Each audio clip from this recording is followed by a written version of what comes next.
Hi everyone, welcome to my channel MJ education space. So आज के इस video में हम करेंगे रियल नंबर्स चैप्टर का exercise number 2 that is 1.2। So start करते हैं फर्स्ट क्वेश्चन से। Yes, this is the second exercise. So first question is you have to prove that √5 is irrational number and this type of questions are very very very important as exam point of view, क्योंकि ये question किसी ना किसी format में √2, √7, √5, √11 इसको irrational prove करो, इस format में हमेशा ही आ ही जाता है पेपर में।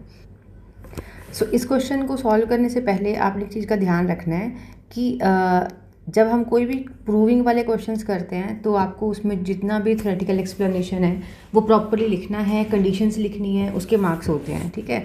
ये नहीं कि सिर्फ मैथमेटिकल पोर्शन सोल्व कर दिया। सो जब आप उसको नॉर्मली लिखोगे तो कैसे स्टार्ट करोगे, एज्यूम करोगे पहले तो कि √5 is a rational number. Let us suppose that √5 is a rational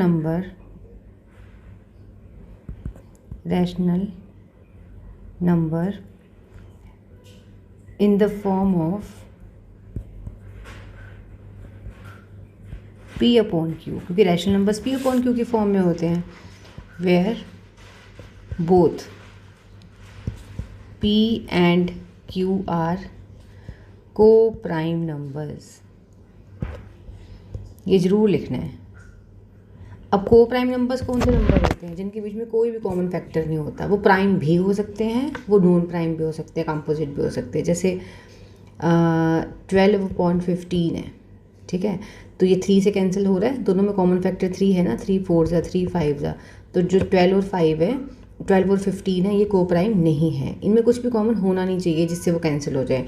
जैसे मैं बोलूँ 15 and 16, येस दे आर को प्राइम, इन दोनों में कुछ भी कॉमन फैक्टर नहीं है। और 5 and 7 ये प्राइम तो है ही, वैसे भी इनमें कुछ भी कॉमन नहीं है। So they can be prime, they can be composite, but condition is that उनमें कुछ भी कॉमन नहीं होना चाहिए, वो कैंसिलेशन नहीं हो पानी चाहिए उसकी, ठीक है। सो ये आपने ज़रूर लिख देना है उसमें। एंड एक और चीज़ कि Q is not equal to 0, ये पैराग्राफ आपको हर क्वेश्चन के स्टार्टिंग में लिखना ही लिखना है। अब हम प्रोसेस स्टार्ट करेंगे जो उसका मैथमेटिकल पोर्शन है। ये इतना पोर्शन नहीं लिखोगे आपको कोई मार्क्स नहीं मिलेंगे इसके। नेक्स्ट, अब इसके बाद आप क्या लिखोगे, हमने क्या एज्यूम कर रहा था कि √5 जो है वो PYQ है। सो आप लिख दो √5 is equal to P upon Q, squaring both sides. अगर स्क्वेयरिंग कर दोगे it will be 5 is equal to P² upon Q², P² is equal to 5Q², equation 1। अब इस इक्वेशन से क्या क्लियर हो रहा है कि P इज़ डिविजिबल बाय 5, क्योंकि 5 का मल्टीपल है ना ये। एंड अगर P² 5 से डिविजिबल है तो P भी 5 से डिविजिबल होगा, क्योंकि ये समथिंग ऐसे है, P² is equal to 5 into कुछ है ना। तो इसका मतलब कि इसकी जो भी वैल्यू है उसमें 5 एज ए मल्टीपल है। या आप ऐसे समझ सकते हो कि जब हम इसको सॉल्व करेंगे ये 5 से यहाँ डिवाइड होगा ही, क्योंकि इज इक्वल टू Q² है, तो ये डिविजिबल है। तो आप क्या लिखोगे इसको, इसके बाद आप एक थ्योरेटिकल लाइन यहाँ लिख दोगे that therefore P² is divisible by 5 also. अगर P² हो रहा है तो P भी होगा, P is also P is divisible by 5। और अगर P कोई 5 से डिविजिबल होने वाला नंबर ही है, ठीक है, मीन्स मल्टीपल ऑफ 5 है, तो हम P को क्या लिख सकते हैं, 5C, कोई ऐसा नंबर जो 5 इंटू की फॉर्म में लिख पाए हम, ठीक है। ये हमने एज्यूम कर लिया। सो यहाँ लिख देना, so we can write P को 5C, क्योंकि वो 5 का मल्टीपल है, 5 से डिविजिबल है। इसके बाद अब P is equal to 5C, ये हमने इक्वेशन लिख दी। और हमारे पास यहाँ पे ऊपर एक इक्वेशन नंबर 1 था, ये वाला P² is equal to 5Q²।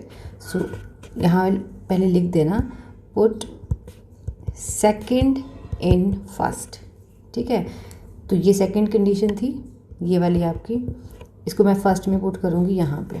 तो क्या आ जाएगा 5c whole square is equal to 5q square, then 25c square is equal to 5q square.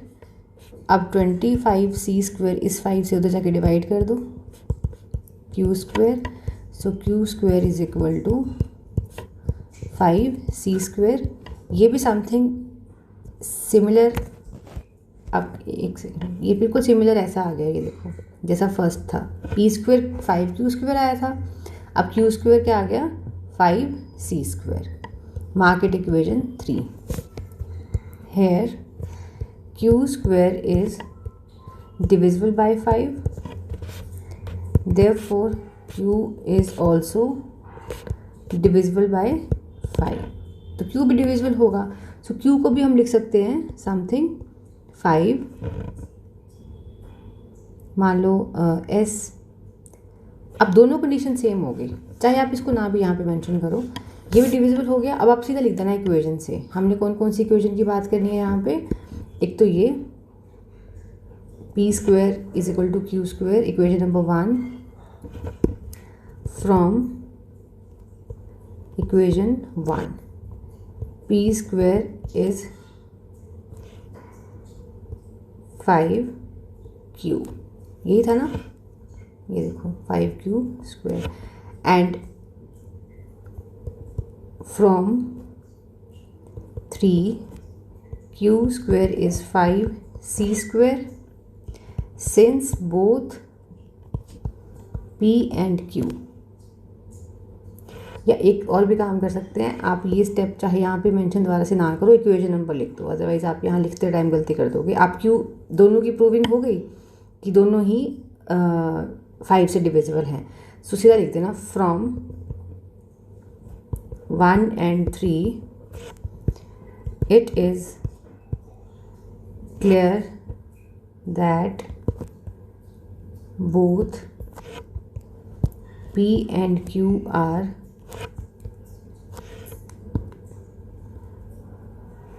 multiple of 5, ठीक है। they have 5 as common factor, it means p and q are not co-prime। if they are not co-prime, so our supposition is wrong, जो हमने starting में suppose करा है, our supposition is wrong, root 5 is irrational number proved। क्योंकि रैशनल होता तो हमारी को प्राइम वाली कंडीशन वेरीफाई होती, अब को प्राइम वाली कंडीशन वेरीफाई नहीं हुई है, इसका मतलब वो इरैशनल नंबर है। अब इसके जैसे रूट 5 के जैसे रूट 7 रूट 2 कुछ भी कर लो, जहाँ जहाँ पे 5 है वहाँ 2 का स्क्वायर 4 ऐसे होते जाएगा, आएगा सब कुछ सेम ही, मैथड स्टेप सेम रहेंगे, सो इसको प्रैक्टिस करना return. Second question is saying prove that 3 + 2 root 5 is irrational. Second question is 3 + 2 root 5 is irrational, this you have to prove। so again you will write, let us suppose 3 + 2 root 5 is rational number in the form of p by q, where q is not equal to 0 and p and q are co-prime numbers। ये सभी में आपने assume करना है, ठीक है। फिर आप इसको लिख दोगे 3 + 2 root 5 is equal to P by Q. अब इसमें क्या करना है, रूट 5 को आपको अगेन प्रूव नहीं करना, क्योंकि ये 2 मार्कर में आएगा तो पूरा रूट 5 नहीं करना, 4 में आ जाए कहीं ऐसे ज़्यादा मार्क्स में, तब आप पहले रूट 5 को पिछले वाले मेथड की तरह इरैशनल प्रूव करोगे, then you will start this, ठीक है।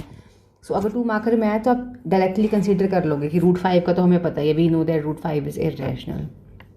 अब इस क्वेश्चन में क्या स्टेप है, आपको सब कुछ राइट साइड में शिफ्ट करना है इस √5 को छोड़ के, ठीक है। तो आप लिखोगे √2√5 इज इक्वल टू p/q - 3, फिर √5 is equal to p/2q - 3/2। Equation 1 mark कर दो, या क्या। अब इसमें आपने क्या लिखना है इक्वेशन 1 में, इन equation 1 on right hand side we can see p/2q is rational number। क्यों? क्योंकि वो एक फ्रैक्शन की फॉर्म में है। Also 3/2 is rational number, fraction की फॉर्म में है। एंड सब्ट्रैक्शन, ये इनके बीच में सब्ट्रैक्शन ही हो रहा है ना, so subtraction of 2 rational numbers is also rational number। 2 rational number का subtraction is always rational number, ये हमें पता है। सो आपने यहाँ पे डायरेक्टली इन दोनों को लिख देना है कि एक second, you will right hand side is rational. Left hand side की बात करेंगे अब, but left hand side is irrational.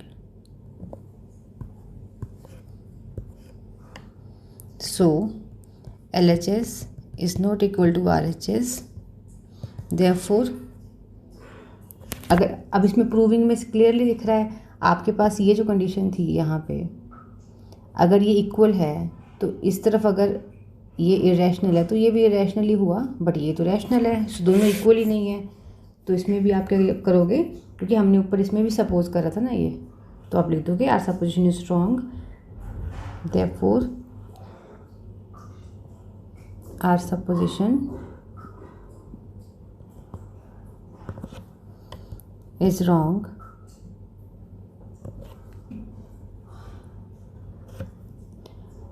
Three + 2√5 is irrational.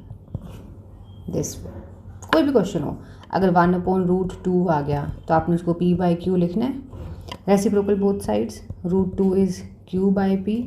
फिर आप नॉर्मली जैसे प्रूव करते हो ना, वो वेरी फर्स्ट क्वेश्चन में करा, सेम वैसे करना है। ऐसे बहुत सारे क्वेश्चन हैं जो रेफरेंस बुक के भी हैं।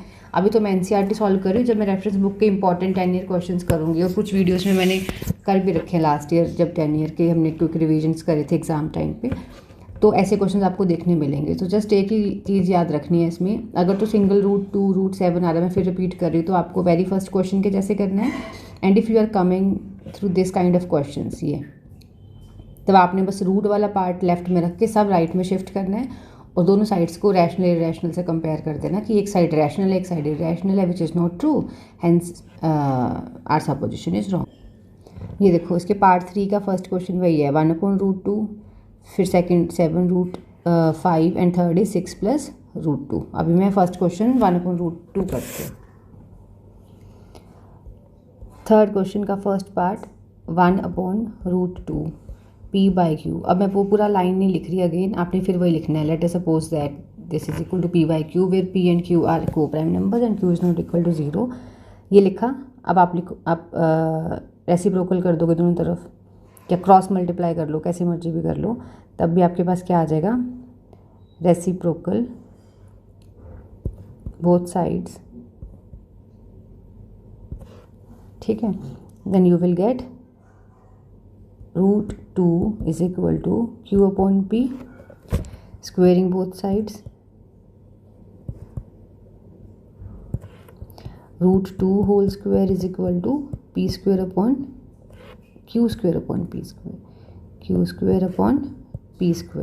so 2 is equal to q² upon p², इधर मल्टीप्लाई कर दो, so q² is equal to 2p², therefore q² is divisible by 2, also q is divisible by 2. Since q is multiple of 2, divisible है 2 से तो उसका मल्टीपल ही होगा, therefore we can write q is equal to 2c. ठीक है, और ये जो कंडीशन थी इसको मैं 1 एज्यूम कर रही हूँ, इसको second, put second in first, so you will gate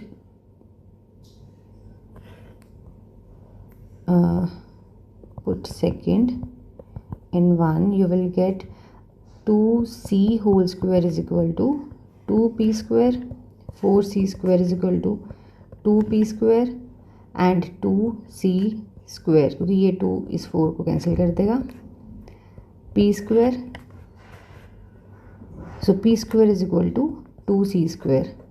Here p square is divisible by 2 और मल्टीपल ऑफ 2 ही लिख लो चाहे सीधा, p is also divisible by 2.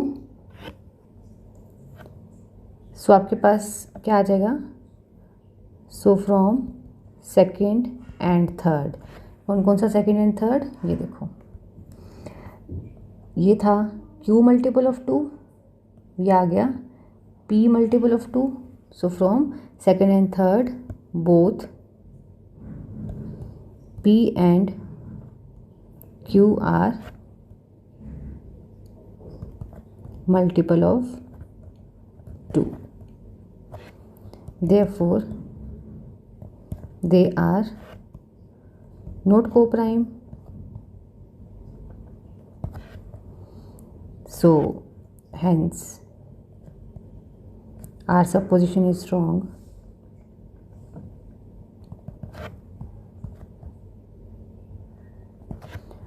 Root 2, 1 upon root 2 is not rational number. This way. अब second part करते हैं, 7 root 5. Second part 7 root 5. Again assume it is equal to p by q, where p and q are both co-prime numbers and q is not equal to 0. ये वही जो मैंने आपको पहले बताया कि आपने सब कुछ राइट में शिफ्ट कर देना है, तो 7q हो गया. इन equation 1 p upon 7q is rational number, but in left hand side root 5 is irrational. So LHS is not equal to RHS. Hence 7 root 5 is not rational number. ऐसे बस contradict कर देना है, क्योंकि हमने स्टार्टिंग में एज्यूम करा होता है ना कि ये रैशनल नंबर है. ठीक है, 3 कंडीशन लिखनी है, p एंड q जो है वो को प्राइम है and q is not equal to 0. तो जब हमने ये ज्यूम करा था यहाँ पे आके वो रैशनल वाला कॉन्ट्रडिक्ट कर गया, क्योंकि सामने तो उसके इरेशनल नंबर है. So it is not true, क्योंकि LHS RHS इक्वल ही नहीं आ रहे. तो जब वो इक्वल नहीं आ रहे तो वो कॉन्ट्रडिक्ट कर रहा है हमारी स्टेटमेंट को, तो it is irrational. And last part is 6 plus root 2. It is 6 plus root 2 is equal to p by q, where p and q are co-prime numbers. q is not equal to 0. और यहाँ लिख देना, let us suppose 6 plus root 2 is rational number. So हमने इसको ऐसे लिखा है. ठीक है, अब यहाँ पे लिखने के बाद अगेन रूट 2 को रखो इधर, बाकी सब कुछ शिफ्ट करो राइट में, -6 अपॉन 1. ठीक है, अब आप लिखोगे in this equation 1, in equation 1 p by q is rational number, 6 upon 1 is also rational number. ठीक है, देखो ये भी रैशनल है, ये भी रैशनल है, और दोनों की सब्ट्रैक्शन हो रही है, वो भी एक रैशनल नंबर होता है। तो आप यहाँ लिख दोगे we know that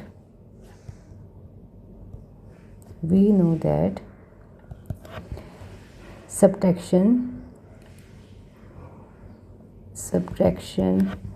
of two rational numbers is always be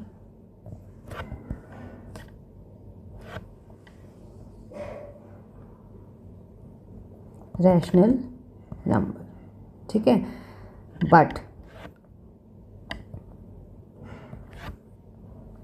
but problem क्या है, अगेन वही, ये सारा साइड तो इन इक्वेशन 1 यहाँ लिख दो, but in equation 1 left right hand side is rational and left hand side is irrational as we know। Left में कौन सा है, √2 ना, as we know √2 is irrational, so LHS is not equal to RHS, hence our supposition is wrong।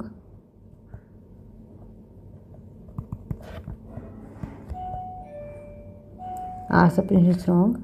और ये जो number था root 6 + √2, 6 + √2 is irrational number. सो ये आपका कंप्लीट हुआ chapter number 1 from NCERT only. Next हम चैप्टर नंबर 2 स्टार्ट करेंगे, polynomials.